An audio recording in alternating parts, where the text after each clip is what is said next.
उसका कृपा पात्र संत या स्वयं मालिक आते हैं। 600 वर्ष पहले स्वयं परमात्मा आए थे और उसमें कोई ऐसा प्रचार प्रसार का साधन नहीं था जैसा आजकल उपलब्ध है।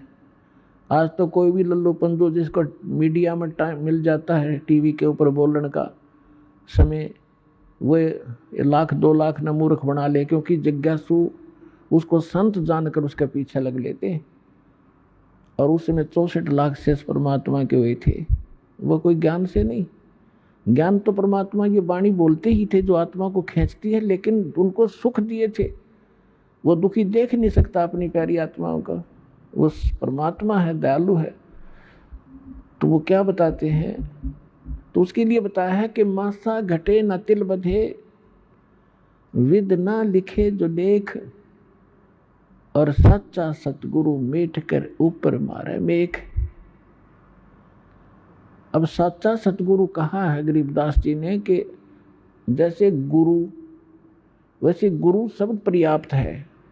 गुरु का अर्थ होता है मार्गदर्शक, लेकिन ये नकली गुरु हो गए, इसलिए सतगुरु कहा। अब कलयुग में सतगुरु भी नरे हो गए, जैसे राधा स्वामी, धन सतगुरु, ये सारे अपने आप को सतगुरु बोल रहे हैं, और कक का पता नहीं है बीसी अध्यात्म मार्ग का। तो इसलिए सच्चा सतगुरु कहा। इस काल ने उलझाने में कसर नहीं छोड़ रखी इस अध्यात्म ज्ञान को। कबीर साहब कहते, 9 मन सूत उलझिया, ये ऋषि रहे जखमार, और सतगुरु ऐसा सुलझा दे उलझे ना दूजी बार। तो वैसा सुलझा दिया पुण्यात्माओं। इस कलयुग में यो अध्यात्म ज्ञान नहीं उलझेगा तो कोई सर पटक लियो, भक्ति करियो चाहे ना करियो, वो अलग बात है। अब क्या कहते हैं कि मासा घटे ना तिल बधे, किसी भी साधना से आपके प्रारब्ध के अंदर, आपकी किस्मत में जो लिखे हुए आपके संस्कार हैं, जो आपके ऊपर कष्ट आने हैं, मृत्यु होनी है, वो बदल नहीं सकते। लेकिन पूर्ण संत, उस कबीर परमात्मा का सच्चा नुमाइंदा, उसको खत्म करके, मिटा करके ऊपर मेख मार देना, यानी फॉर एवर दोबारा पनप नहीं सकते। मेख मारन का अर्थ ही होता है। अब आपको उस परम पिता परमात्मा कबीर जी से प्राप्त इस सत भक्ति से जो लाभ हुए हैं, कुछ पुण्यात्माओं का अनुभव आपके सामने रूबरू करते, वो सुनिएगा। सत साही। बहन जी नमस्कार। नमस्कार सर। क्या नाम है जी आपका? जी मेरा नाम नेहा अग्रवाल है। नेहा जी कहाँ से आए आप? मैं पठानकोट पंजाब से आई हूँ। संत रामपाल जी महाराज से कब जुड़े आप? जी मैं संत रामपाल जी महाराज से 17 अप्रैल 2013 में जुड़ी थी। संत रामपाल जी महाराज से नाम दीक्षा लेने से पहले आप क्या भक्ति साधना करते थे? सर संत रामपाल जी महाराज से जुड़ने से पहले हम अन्य देवी देवताओं की भक्ति करते थे, और जो मेरे पेरेंट्स थे हम भोलेनाथ जी के पुजारी थे कह सकते हैं आप। और मेरे पेरेंट्स सुबह 4 बजे उठ के मंदिर धोने जाते थे वहाँ पे, और यही हम सारी देवी देवताओं को पूजते थे, गुरुद्वारा जाते थे, और जो भी रिलीजियस प्लेसेस है हम वहाँ सब पे जाते थे। आप इतनी सारी परेशानियों से गुजर रहे थे, आपका परिवार इतने दुखों से घिरा हुआ था, तो फिर आपको संत रामपाल जी महाराज के बारे में कैसे पता चला? जी संत रामपाल जी महाराज के बारे में मेरे फादर गए थे, कुरुक्षेत्र मेला था वहाँ पे, तो वहाँ पे उनको कुछ बच्चे सेवा कर रहे थे ज्ञान गंगा पुस्तक की, तो वहाँ से उनको ज्ञान गंगा पुस्तक मिली थी, और घर ले जाके मेरे फादर ने ज्ञान गंगा पुस्तक पढ़ी, और उसमें जो जो लिखा था उन्होंने ग्रंथों से मैच किया कि ये कैसे, मतलब जो भी लिखा है, पहले तो वो बड़े अमेज्ड हुए बातें पढ़ के कि लिखा क्या क्या हुआ है, जो कि हमारे ग्रंथों में लिखा है। गुरु नानक देव जी ने रहस्य बताया है कि वो परमात्मा कौन है जो उनको मिले थे, जो उनको बेई नदी पे मिले थे, और जो भी परमात्मा के बारे में ग्रंथों में वर्णन किया हुआ है वो सारा, तो मेरे फादर ने सारा कुछ मैच किया और उन्होंने नामदान ले लिया। आप भक्ति कर ही रहे थे पहले, तो फिर आपने संत रामपाल जी महाराज से नाम दीक्षा क्यों ली? सर ठीक है, हम भक्ति कर ही रहे थे पहले, और वैसे तो अकॉर्डिंग टू मी मेरा ऐसा कुछ नहीं था कि मैं कभी अपनी लाइफ में गुरु बनाऊंगी, क्योंकि मुझे ऐसा लगता था कि वो भी तो हमारे जैसे इंसान ही होते हैं, वो भी एक नॉर्मल पर्सन ही है, उनमें ऐसा क्या खास है। मुझे ऐसा लगता था कि मेरे फादर जो हैं, क्योंकि सबसे पहले मेरे फादर जुड़े थे संत रामपाल जी महाराज से, और उन्होंने नाम दीक्षा ली थी 2008 और 9 में, आई गेस उनको ज्ञान गंगा पुस्तक मिली थी, कुरुक्षेत्र मेले में वो गए थे, तो उस दौरान उन्होंने ज्ञान समझा और उन्होंने नाम दीक्षा ली। बट जब वो घर पे आते थे, हमें बताते थे, हमें कुछ नहीं पता लगता था, और मेरा इस चीज़ में बिल्कुल भी इंटरेस्ट नहीं था कि मैं ऐसे साधारण इंसान को, तो ऐसा कुछ नहीं था। नहीं, आप ऐसा क्यों मानते थे कि संत रामपाल जी महाराज साधारण इंसान हैं? आपके क्या थॉट्स थे उस टाइम पर? देखिए, मुझे ऐसा लगता था कि इंडिया में इतने सारे गुरु हैं, ठीक है, तो वैसे ही संत रामपाल जी महाराज है, वो भी एक नॉर्मल इंसान है, तो मुझे तो ऐसे ही लगता था, मुझे उनमें कुछ खास नहीं लगा, क्योंकि ना ही मैंने उनका ज्ञान कभी सुना था, ना ही मैंने उनको देखा था कभी, ना ही मैंने उनके बारे में कोई नेम सुना था, ठीक है। तो आपको संत रामपाल जी महाराज खास नहीं लगे, इसीलिए आप संत रामपाल जी महाराज को एक आम इंसान मानते थे। आपको संत रामपाल जी महाराज खास कब लगे? जी, मुझे संत रामपाल जी महाराज खास तब लगे, उसमें एक लंबी स्टोरी है, जो कि हमारा घर इतना बर्बाद हो चुका था, हमारा घर इतना बर्बाद हो चुका था कि मैं आपको बता नहीं सकती। हाँ, इट वाज 2008 कि मेरे फादर जो थे, उनके कोई फ्रेंड थे, ठीक है, वो आपस में बिजनेस डीलिंग करते थे, तो जिस दौरान क्या होता था कि हमने उनको सैलरी पे रखा हुआ था, मेरे फादर ने उनको सैलरी पे रखा हुआ था कि आप सारा हमारे ऑफिस का देखेंगे, तो ठीक है, वो काफ़ी अच्छा चलता रहा। बट एक मोमेंट ऐसा आया कि उन्होंने मेरे फादर को चीट किया, एंड उसी दौरान उन्होंने उन पे ब्लैक मैजिक किया, और उस दौरान क्या हुआ, मेरे फादर थोड़े अंडर डिप्रेशन आ गए और उन्होंने वो घर से चले गए, और ये सिलसिला 6 साल तक चला। ये मतलब हमने इतने दुख देखे इन 6 सालों में, इतने फाइनेंशियल क्राइसिस हमारे ऊपर आए हैं, और जो भी हमारी इन्वेस्टमेंट थी, हमारा टोटल बिजनेस लॉस हो चुका था, और इस दौरान मेरे फादर बहुत ही अंडर डिप्रेशन हो गए थे, और जो भी हमारी इन्वेस्टमेंट्स थी, हमारे पास गोल्ड था, वो भी हमने सेल आउट कर दिया, हमारे पास जो भी गाड़ियाँ वगैरह जो भी था हमारा, हम सब ग्राउंड लेवल पे आ गए थे, हम पूरी तरह से बर्बाद हो गए थे। तो जब संत रामपाल जी महाराज का मैंने नामदान लिया था, तो मैंने नामदान लिया, मेरे फादर ने ही हमें घर पे आके बताया था, पहले तो हम मानते नहीं थे। आप ये बताइए, संत रामपाल जी महाराज से नाम दीक्षा लेने वाले हर श्रद्धालु को कुछ ना कुछ लाभ जरूर होते हैं। आपका परिवार जब इतनी सारी परेशानियों से गुजर रहा था, इतनी सारी फाइनेंशियल प्रॉब्लम आपको थी, तो उन परेशानियों से आपको कैसे छुटकारा मिला? सर, जब हमने नामदान लिया और हमें नहीं पता क्या हुआ, क्या था, बस हमने सिर्फ भक्ति की, जो संत रामपाल जी महाराज ने हमें मंत्र दिए, हमने सिर्फ वो सच्चे दिल से वो मंत्र जाप किए, और हमारी मुसीबतें डे बाय डे कम होती गई। नेहा जी, क्या करते हैं आप? मैंने बैचलर्स इन साइंस किया है, and currently I am preparing for banking and other competitive exams.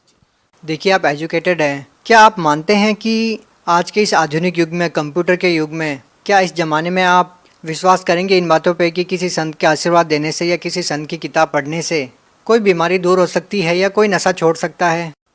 जी, पहले तो नहीं था, पर जैसे ही संत रामपाल जी महाराज से मैंने नाम दीक्षा ली है, तब से मेरे को दृढ़ विश्वास हो गया है कि पृथ्वी पे अगर संत हैं तो वो संत रामपाल जी महाराज हैं, और अगर किसी भी प्रॉब्लम का सॉल्यूशन कोई कर सकता है तो वो संत रामपाल जी महाराज ही कर सकते हैं, और कोई नहीं कर सकता, whether it is related to your health और एनीथिंग एल्स।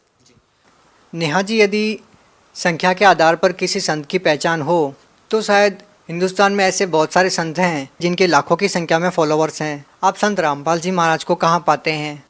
जी नहीं, बिल्कुल भी नहीं। अगर हम कहें कि किसी के फॉलोअर्स बहुत ज़्यादा हैं और वही सही हो सकता है, ऐसा नहीं हो सकता, बिकॉज हमें राइट पाथ फॉलो करना है, हमें ये नहीं देखना है कि क्राउड कहाँ पे है, ठीक है। We don't have to follow the crowd, we have to follow the right path, and which is shown by Sant Rampal जी महाराज। नेहा जी, हम देखते हैं कि बहुत सारे ऐसे संत हैं जो कहते हैं कि पाप कर्म नहीं करते, पाप कर्म तो भोगने से ही समाप्त होते हैं, जबकि संत रामपाल जी महाराज जी अपने सत्संग प्रवचनों में कहते हैं कि पाप कर्म कट सकते हैं। दो संतों की बातों में विरोधाभास क्यों है? सर देखिए, जो संत कहते हैं कि साधना से पाप कर्म नहीं कट सकते, इसका मतलब ये है कि उनके पास सच्ची भक्ति नहीं है, इसलिए उनकी थिंकिंग ऐसी है। क्योंकि हमारे गुरु संत रामपाल जी महाराज ने तो ये कहा है कि सच्ची साधना से पाप कर्म कट सकते हैं। किस आधार पर संत रामपाल जी महाराज कह रहे हैं कि भक्ति करने से पाप कर्म कट जाते हैं?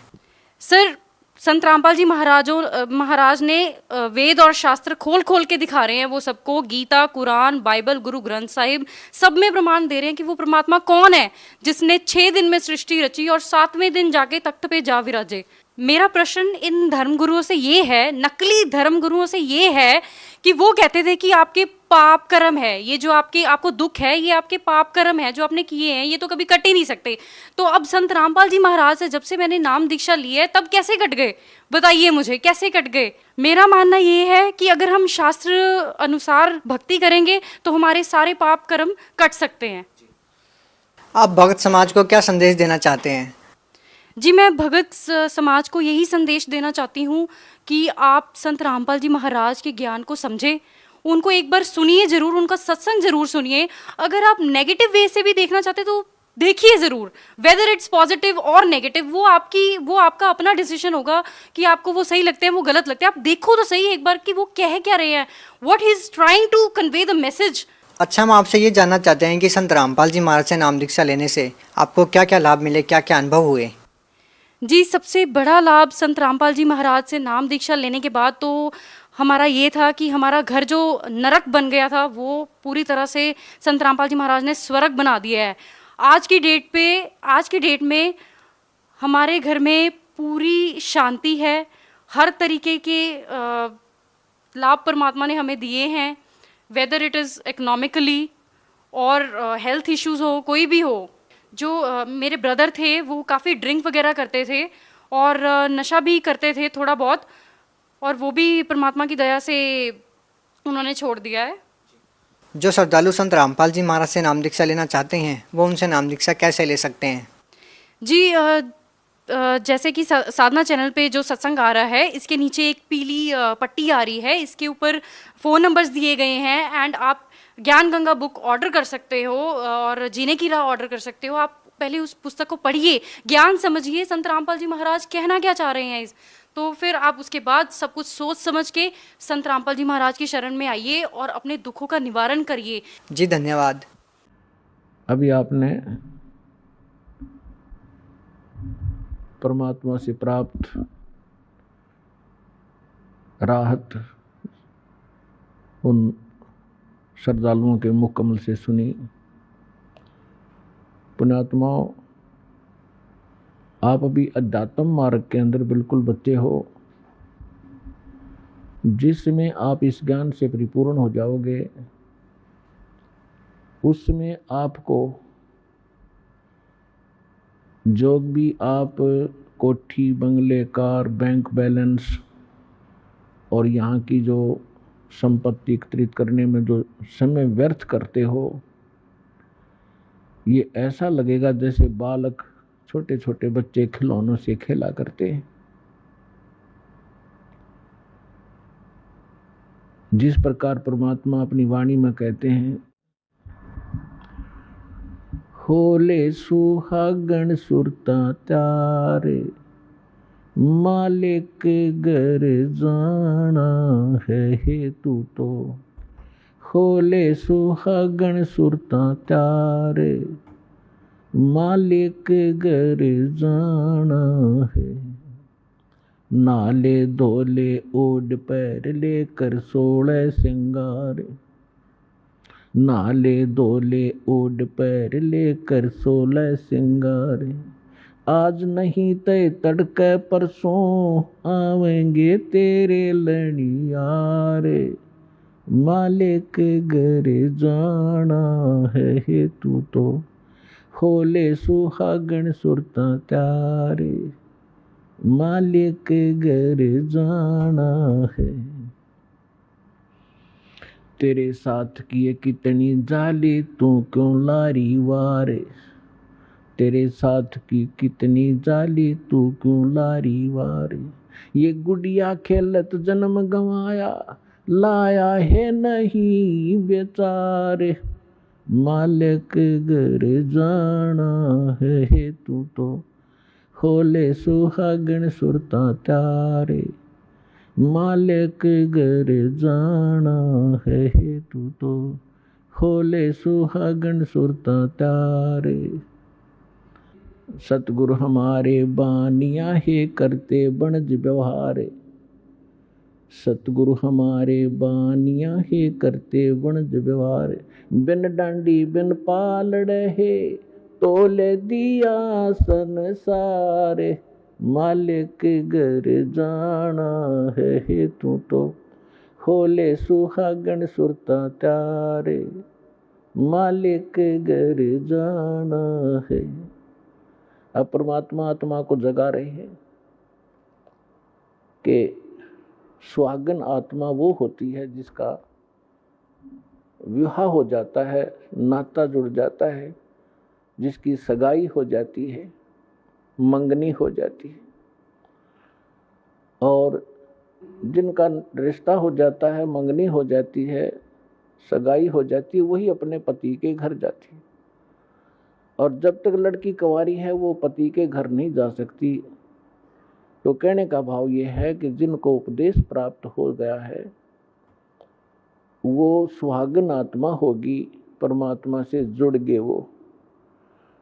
अब अपने जैसे यहाँ रिवाज बनी हुई थी उसी आधार से परमात्मा ने ज्ञान दिया है कि जो लड़की अधिक दहेज लेकर जाती थी तो सास ससुर को अच्छी लगती थी। यहाँ की वैसे रीति ये गलत है, लेकिन फिर भी उसके आधार से ज्ञान समझाने के लिए परमात्मा ने बताया है।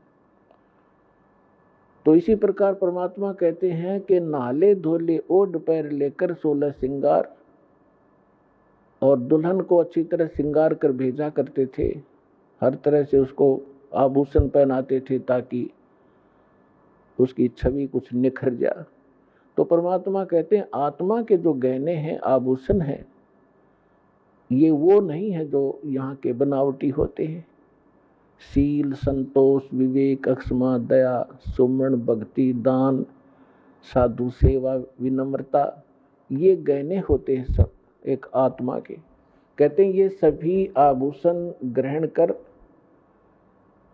और आज नहीं तो कल मृत्यु होगी, तुझे जाना होगा। फिर बताते हैं कि तेरे साथ की कितनी जाली, जिन महापुरुषों का मोक्ष हुआ, जिन्होंने जिस सत्र की साधना की वही क्योंकि इस कबीर परमात्मा के ज्ञान से तो उस समय कोई परिचित थे नहीं कि कौन कौन मुक्त हुए, ना वो विश्वास मानते थे कि सचमुच ये मुक्त हुए हैं। हम किन को मुक्त मानते थे, ध्रुव, प्रहलाद, मीराबाई आदि जितने, तो उनके उदाहरण देकर बताए जाते हैं कि तेरे साथ की कितनी जाली, ध्रुव, प्रहलाद, मीराबाई आदि ये महापुरुष, और तुम क्यों लारी वार, और गुड़िया खेलत जन्म गंवाया, ओए होए तने लाया नहीं बेचार। अपना आत्माओं, जब तक ये तत्व ज्ञान से आप परिचित नहीं होते तब तक आपको यहाँ की कोठी, यहाँ के बैंक बैलेंस, बढ़िया गाड़ी, गांव में प्रभुता और खूब आदरमान हो, ये बहुत अच्छे लगते हैं। जिसमें आपको ये ज्ञान होगा उसमें आप देखोगे आपकी आत्मा एकदम यहाँ से उल्टी हो जाएगी। आपको अच्छे ही नहीं लगेंगे। ये कैसे नहीं लगेंगे? जैसे अब तो बच्चे ऐसा नहीं खेलते, अब तो सीधे स्कूल जाने लग जाते हैं, 3-4 वर्ष के होते हैं उसको स्कूल भेज देते। पहले पुराने समय में क्या होता था कि छोटे छोटे बच्चे खेलते ही रहते थे। छोटी लड़कियां हमने विशेषकर देखा, जो बड़ी लड़कियों का विवाह हो जाता था उनके लिए घर पे टेलर बुला करके उनके कपड़े सिलवाए जाते थे। और उन कपड़ों से बचे हुए कटपीस, छोटे छोटे 2-2, 3-3 इंच के कपड़े होते थे, टुकड़े, उनको छोटी लड़कियां उठा लेती थी और वो नकल किया करती थी।